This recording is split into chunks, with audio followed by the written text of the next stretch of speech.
hạt đau giờ tôi xin giờ đấy tục xích chọc mà có bài tùng ấy gì đằng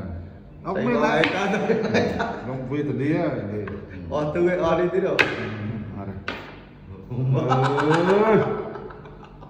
chành mê hay không chạy té ơi chành mê cái này chành mê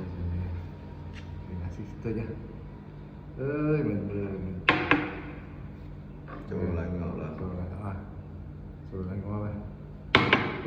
mình to xe bên đây tiến tiền gần đấy cả ơi đấy tốt tới nè xin luôn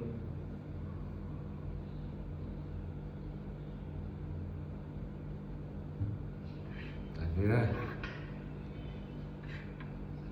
Terus oh terus oh